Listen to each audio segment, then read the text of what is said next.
We have some breaking news. Robert Fico, the Prime Minister of Slovakia, has been shot and is in critical condition. This incident just occurred. I'm going to read directly from Washington Post report now that this happened in the town of Handlova in northeast of the capital. He's been put into a car and is taken away. They did detain the suspect.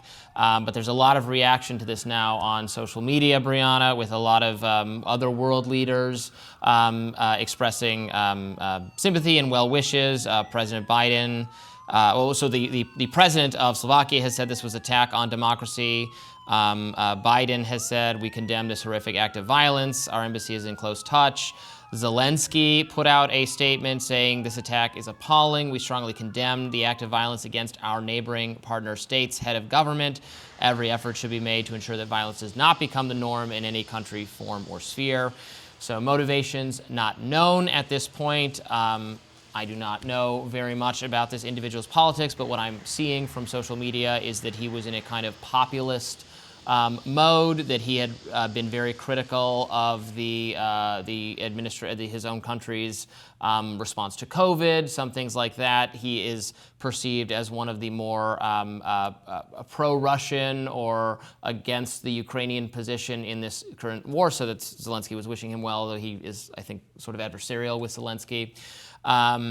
So there's obviously going to be a lot of speculation that it has something to do with that. Yeah, I do see it being read through the lens of not maybe being pro-Russia per se, but just expressing the kind of skepticism about the trajectory of the war right, that we ourselves that so have many expressed, in the yes. United States have expressed as well. This is again from the Washington Post. Fico was forced out in 2018. He's served several stints as Slovakia's prime minister. He was forced out in 2018 amid public outrage over the killing of a journalist who had been investigating ties between his associates in the Italian mafia. But he staged a comeback by capitalizing on growing skepticism about the war in Ukraine and frustration with a cost of living crisis. So we expect to learn more about the motives of the gunman. What we do know is that apparently Fico was giving remarks before a small crowd when he was shot multiple times by a gunman. There are, as you can see while we're talking, there was some video and photographs of the scene that showed him being moved by security into a black Audi and being taken to a hospital immediately after. He's in serious condition, so we will definitely continue to update you after that. And just wanted to mention, Glenn Greenwald, I saw, had a tweet about this, criticizing the Sky News initial coverage of this, which I think they then took down, where they have someone on Sky News saying, sort of saying, well, he's a populist, so, you know, almost implying that it was justified because the politics, his politics are so anathema to kind of mainstream media figures and internationalists and people who are skeptical of populism. Greenwald responds, listen to the Sky News report on the shooting of Robert Fico. Not only did they come close to justifying it because he opposes aid to Ukraine, but they also casually imply that he's being paid by the Kremlin.